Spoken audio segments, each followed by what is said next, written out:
그러면 또 이제 사업지구 내에서 장사를 하시는 분들도 많이 계실 텐데 이분들은 이제 영업을 그만둬야 되는데 영업 손실이 발생하잖아요. 이 부분은 어떻게 보상이 되나요? 네, 말씀하신 대로 이제 공익사업을 시행하면은 사업지구 내에 영업하고 계신 분들은 사업지구 밖으로 이전을 해야 하기 때문에 그에 수반한 손실이 당연히 보상되게 됩니다.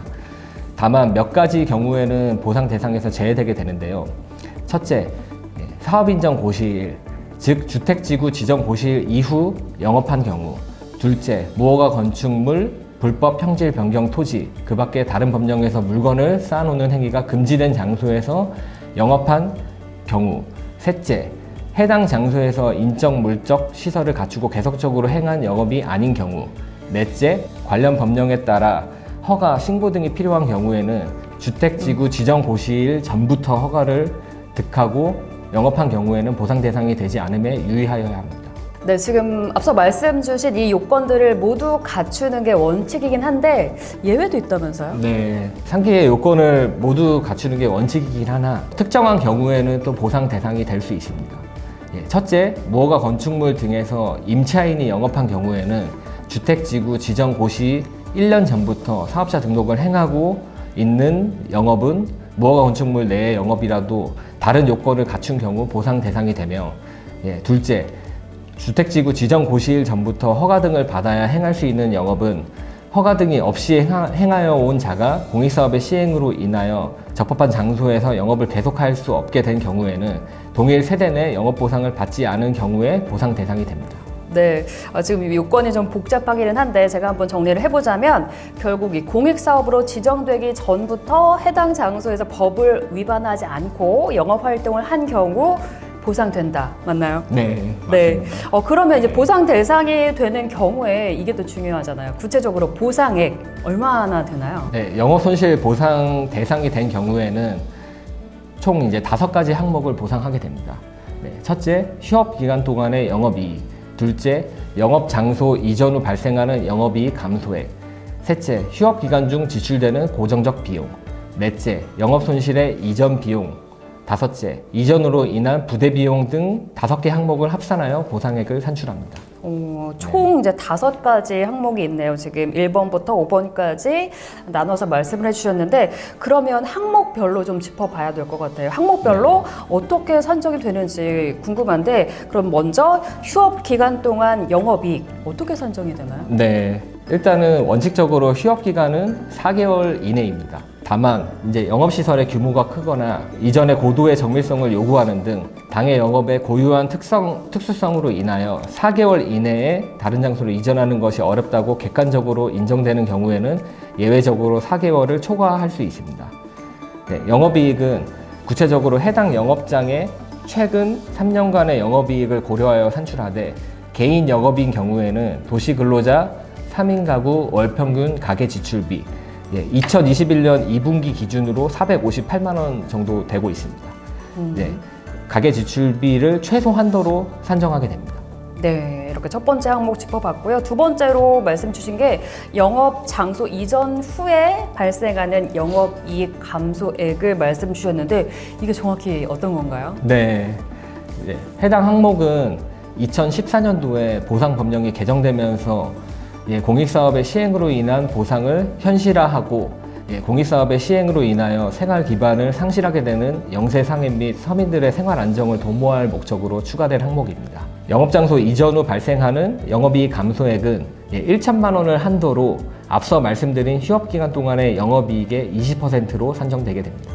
네, 이렇게 2가지 조건 살펴봤고 이제 나머지 고정적 비용, 영업시설물의 이전비 그리고 부대 비용까지 있다고 고려해야 될 부분들 말씀 주셨는데 이것들은 어떻게 산정이 되나요? 네, 일단 휴업기간 중 지출되는 고정적 비용은 휴업기간 중에 영업용 자산에 대한 감가상각비, 유지관리비와 휴업기간 중에도 정상적으로 근무하여야 할 최소 인원에 대한 인건비 등 고정적 비용을 말합니다. 또 영업시설물의 이전비 등은 영업장에 있는 영업시설, 원재료, 제품 및 상품의 이전에 소요되는 비용 및 그 이전에 따른 가치 하락이나 파손에 따른 감손액을 말합니다. 마지막으로 부대 비용은 이전 광고비 및 개업비 등 영업장소를 이전함으로 인하여 소요되는 각종 부대 비용을 의미하게 됩니다. 네, 지금 말씀해주신 부분 외에 영업 손실 보상과 관련해서 이 보상 받으실 분들이 추가적으로 조금 더 알아야 될 부분이 있다면 어떤 게 있을까요? 네. 지금까지 앞서 말씀드린 영업손실 보상 내용은 대부분 영업손실 보상을 받으시는 분들께 해당되는 휴업보상과 관련된 내용입니다. 예외적으로 영업시설의 일부가 편입되어 영업 규모를 축소하는 경우의 보상과 임시 영업소를 설치하는 경우의 보상도 있는 점을 참고로 알아두시면 좋겠습니다. 나아가 2년간의 영업이익과 영업시설 매각 손실액을 보상하는 폐업 보상이 있는데 극히 예외적인 케이스로서 실제 인정된 사례는 희박한 점을 참고로 말씀드리겠습니다. 마지막으로 무허가 건축물 내의 임차인의 영업과 허가 등을 받지 않은 영업의 경우에는 앞서 설명드린 폐업 보상 항목 중 일부 항목이 보상되지 않거나 보상액이 적은 점에 유의하시면 좋겠습니다. 네, 그렇다면 또 이제 사업지구 내에 직장이 있는 직장인의 경우도 좀 짚어봐야 될 것 같아요. 네. 사업장이 없어질 수도 있고 이전에서 또 멀어지면 또 너무 멀어지면 퇴직 사유가 되기도 하잖아요. 네. 그러면 이제 정상적인 출근이나 근로 활동이 어려움이 생길 수도 있는데 이럴 경우에도 보상이 되나요? 네, 사업장이 이전에서 이전 기간 동안 사업장이 휴업을 하는 경우에는 해당 기간 동안 근로자가 임금을 지급받지 못하는 경우도 있을 텐데요. 이 경우를 대비해서 휴직 보상 규정을 두고 있습니다. 구체적으로 지구 지정 고시일 당시 공익사업 시행지구 안의 사업장에서 3개월 이상 근무한 소득세가 원천 징수된 근로자가 보상 대상입니다. 보상금은 120일을 한도로 한 실제 휴직일수에 대한 근로기준법에 의한 평균임금의 70% 또는 통상임금 중 적은 금액이 보상됩니다. 다만 영업장의 휴업기간 내에서도 사업주가 임금을 지급하는 경우에는 보상 대상이 되지 않음에 유의하셔야 합니다. 네, 이제 농업을 영위한 경우에 농작물은 보상이 된다고 앞서서 말씀을 주셨는데 농작물 외에 농업을 못하게 됐을 때 그 손실도 보상이 된다라고 좀 들었던 것 같아요. 그런데 다 보상은 안 될 것 같고 농업을 중단하게 됐을 때 어떻게 보상이 되나요? 네, 말씀하신 대로 농업을 영위하다가 공익사업에 편입되어 해당 농지에서 더 이상 농업을 영위하지 못하는 경우에 보상 대상이 되게 됩니다.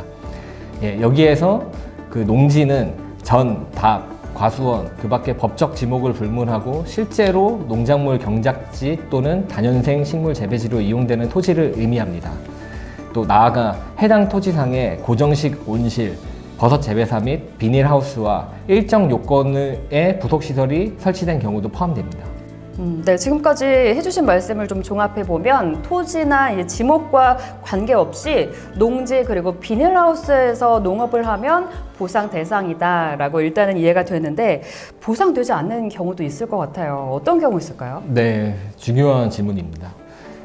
앞서 말씀드린 농지 중에서 지목이 전, 답, 과수원이 아닌 토지 중에서 농작물의 경작 기간이 3년 미만인 경우, 또 지목이 임야인 토지로서 산지 전용 허가 등을 거치지 않은 경우, 또 초지법에 따라 조성된 초지인 경우에는 보상 대상에서 제외되게 됩니다. 나아가 보상 대상에서 제외되는 5가지의 경우가 있습니다. 첫째, 지구 지정일 이후부터 농지로 이용되고 있는 토지. 둘째, 토지 이용 계획, 주의환경 등으로 보아 일시적으로 농지로 이용되고 있는 토지. 셋째, 타인 소유의 토지를 불법으로 점유하여 경작하고 있는 토지. 넷째, 농지법에 따른 농업법인이나 농민이 아닌 자가 경작하고 있는 토지. 다섯째, 보상 이후에 사업시행자가 2년 이상 계속하여 경작을 허용한 토지 등이 있습니다. 네, 그렇다면 농업 손실 보상액의 책정 기준이 궁금해지는데요. 어떻게 계산이 되나요? 네, 농업손실 보상액은 공익사업에 편입되는 농지 면적에 농가경제조사통계의 도별, 연간 농가평균, 단위 경작 면적당 농작물 총수입의 직전 3년간 평균에 2년분을 곱하여 산정한 금액을 영농 손실액으로 보상합니다. 참고로 경기도의 경우에는 평방미터당 3,633원으로 약 1,000평 농지 기준 약 1,200만 원 정도 산출되게 됩니다. 이는 실제 소득이 입증이 불가능한 경우이며 농작물 실제 소득 인정 기준에서 정하는 바에 따라 실제 소득을 입증하는 자가 경작하는 편입 농지의 경우에는 그 면적에 단위 경작 면적당 3년간 실제 소득 평균의 2년분을 곱하여 산정한 금액을 영농 손실액으로 보상합니다. 네, 지금 농업 손실 보상 책정 방법에 대해서 아주 구체적으로 설명을 잘 해주셨습니다.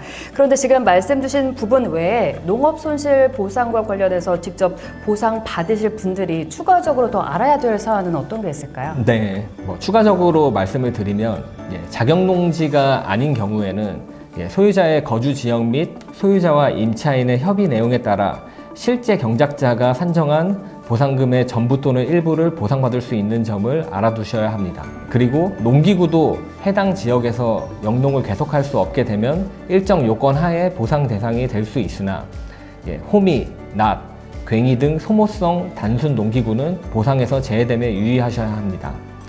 더불어 축산업을 영위하시는 분들은 닭 200마리, 돼지 20마리, 소 5마리 등 가축 기준 마리수 이상의 가축을 기르시는 경우 보상 대상이 된다는 점을 알아두시면 좋겠습니다. 자, 그럼 이제 주거용 건축물 쪽으로 좀 시선을 돌려보도록 하겠습니다. 주거용 건축물, 이 소유자나 임차인은 또 별도 보상이 있다고 들었는데 어떤 보상이 있을까요? 네. 말씀하신 대로 주거용 건축물의 소유자나 세입자는 이주대책의 일환으로 여러 항목의 보상을 받게 됩니다. 주거용 건축물의 소유자는 이주 정착금, 주거 이전비, 이사비 및 재편입 가산금이 있습니다. 주거용 건축물의 세입자의 경우에는 주거 이전비, 이사비가 있습니다. 네, 지금 주거용 건축물과 관련해서 각 항목을 말씀을 주셨는데 항목별로 또 어떻게 보상이 되는지 좀 궁금하네요. 네. 구체적으로 이제 이주 정착금, 주거 이전비, 이사비 및 재편입 가산금을 하나하나씩 자세하게 설명드리겠습니다. 먼저 이주 정착금은 주택 소유자분들 중 토지나 주택의 분양권 또는 입주권 등 대상자에 선정되지 않은 경우 지급받게 되며 보상 대상 주거용 건축물 평가액의 30%로서 1,200만 원에서 2,400만 원 사이에서 보상받으시게 됩니다. 둘째, 주거 이전비는 도시근로자 가구의 가구원수별 가계지출비를 보상하되 해당 건축물에 거주하는 소유자의 경우에는 2개월분, 지구지정 고시일 3개월 전부터 거주한 세입자는 4개월분으로 보상합니다. 여기서 무허가 건축물인 경우에는 소유자는 보상 대상이 아니고 세입자는 지구지정 고시일 1년 전부터 거주한 경우 보상 대상입니다. 세 번째로 이사비는 주택의 연면적에 따라 인건비, 차량 운임비, 포장비 등을 고려하여 보상하게 됩니다. 마지막으로 재편입 가산금은 20년 이내에 공익사업에 편입되어 보상받은 후 당해사업에 또 편입된 경우 주거용 건축물 및 그 대지의 30%를 가산하여 보상하게 됩니다. 네, 오늘 토지 보상에 대해서 그 중에서도 물건 그리고 영업 손실 보상에 대해서 아주 구체적으로 다양한 말씀을 주셨는데요. 혹시 저희가 좀 빠뜨린 내용 있을까요? 추가적으로 더 하실 말씀 어떤 게 있을까요? 앞서 설명드리지 못한 추가적인 보상에 대해 말씀드리겠습니다.